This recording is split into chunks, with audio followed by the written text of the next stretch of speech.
I played Star Wars Outlaws and guess what? I actually enjoyed it. I began playing Outlaws with the absolute lowest of expectations thanks predominantly to all the negativity on social media pre-release. Yet here I am 60 hours later reviewing the game and having absolute blast, and I'll tell you why.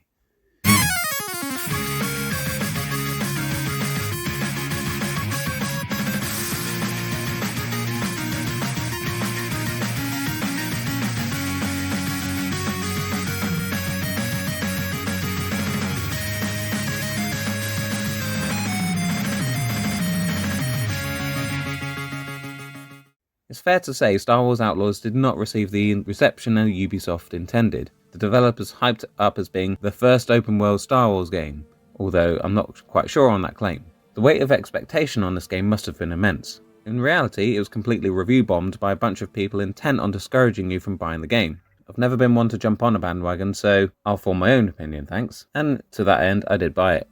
What struck me first was how immersive it felt. The cities, the worlds, the environments were all incredibly well detailed and oozed that famous OG trilogy charm. I felt I'd been dropped straight into the Star Wars universe. Cave S, the game's protagonist, comes across capable yet vulnerable at the same time. There are naturally going to be comparisons between Kay and Han Solo, however, other than both being known scoundrels of the underworld, that's kind of where the similarities end. Kay is certainly not a clone of Han by any stretch, and she has her own unique backstory which is fleshed out over the course of the game. She is supported by her alien buddy Nix, who helps her in both combat and exploration. I was a little concerned Nix was going to be too similar to BD-1, the robot companion from the Jedi Survivor series, but again, the two are not alike. The bond between Kay and Nix is a lot more firmly established, and the array of things Nix can do is far more expansive than in Jedi Survivor. As I moved from one planet to the other, I was just astounded with how much detail each environment had, and how that in turn made me feel. Whether I was watching a sunset over Toshara as the grass sways gently in the breeze, or walking the snow-covered streets of Kijimi, heading to play another round of Sabacc, the game just lit a fire in me that made it really difficult to put down. Even a planet as desolate as Tatooine was an absolute joy to explore. Far from being just a bland desert, it was littered with canyons, settlements, sandcrawlers, and iconic landmarks like Jabba's palace and of course the fantastically realised Mos Eisley. I've never seen it so well created as it is here, and I loved retracing the footsteps of Luke and Obi-Wan. I spent hours just exploring the planets, looking for treasures and doing side quests.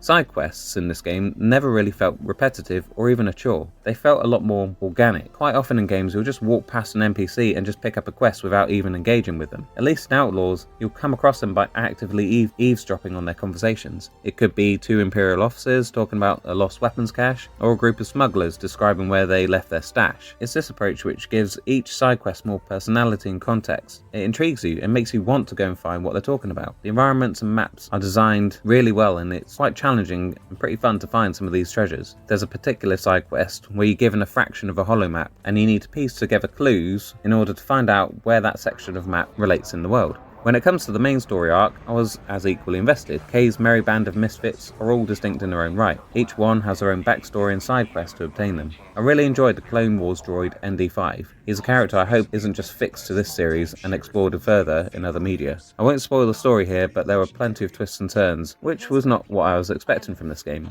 The unsung hero here I feel is the audio department. They have perfectly captured the sounds and themes of the Star Wars universe. The main theme is far more memorable than anything in Jedi Survivor, and I don't say that lightly because I absolutely love the Survivor series. Kay's dialogue can fall a little flat on occasion, and she does come across as a bit too blasé. However, it wasn't enough to put me off, and there's plenty of dramatic dialogue for her throughout the game. I enjoyed the core gameplay, which is mainly about being stealthy and trying to avoid direct confrontation as opposed to going in guns blazing. Kay can hold her own in a firefight, but when you're taken on an Imperial outpost, you might want to try a different approach. This brings me on to the enemy AI, and the alleged bugs present in the original build, most of which have been patched out now. For any stealth game to work successfully, the enemy AI really needs to be good. I would say for 90% of my playthrough, the stealth sections worked as they intended. In terms of glitches, I only really had one which was noteworthy, where an Imperial officer was kind of floating on top of a computer console. I beat him down and I moved on. It wasn't game breaking and it didn't particularly ruin the experience for me. What the game gave me in terms of atmosphere and story trumped any negative feelings I had when something didn't quite work out as it should. I'm not discounting genuine issues you guys have had with broken side quests or other bugs, but it just wasn't my experience. I feel the developers didn't deserve to have been so wronged here, as no game is going to be 100% perfect and glitch-free, not when they're getting far more bigger and more complex. When I look back at the negative social media bandied around before release, I feel those creators were either skewing the content to make it look worse than it was, or just weren't very good at the game. I would often see videos of people crashing speeders into rocks or other speeders, and then complaining it was the game's fault. Well, perhaps slow down your speeder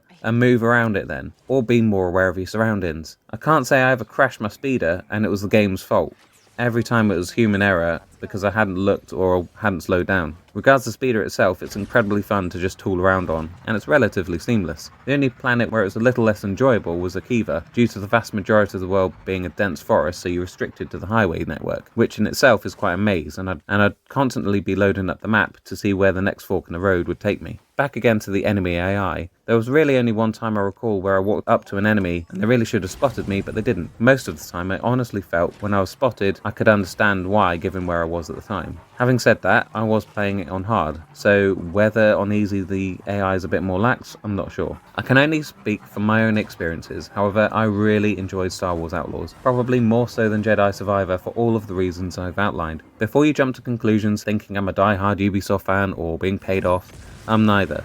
I don't particularly like Ubisoft games. The only one I've enjoyed recently is Assassin's Creed Odyssey, and even then, I got a bit bored after a while. There is a large amount of Star Wars fans who may never experience this game because they listen to content creators, and I feel that's a real shame. Sure, it's a bit of a diamond in the rough, but the one thing I'd say is play it for yourself, make your own opinion, and hopefully you won't miss out on some of the awesome experiences Star Wars Outlaws has to offer. Keep sharp, Jay. We've got pirates.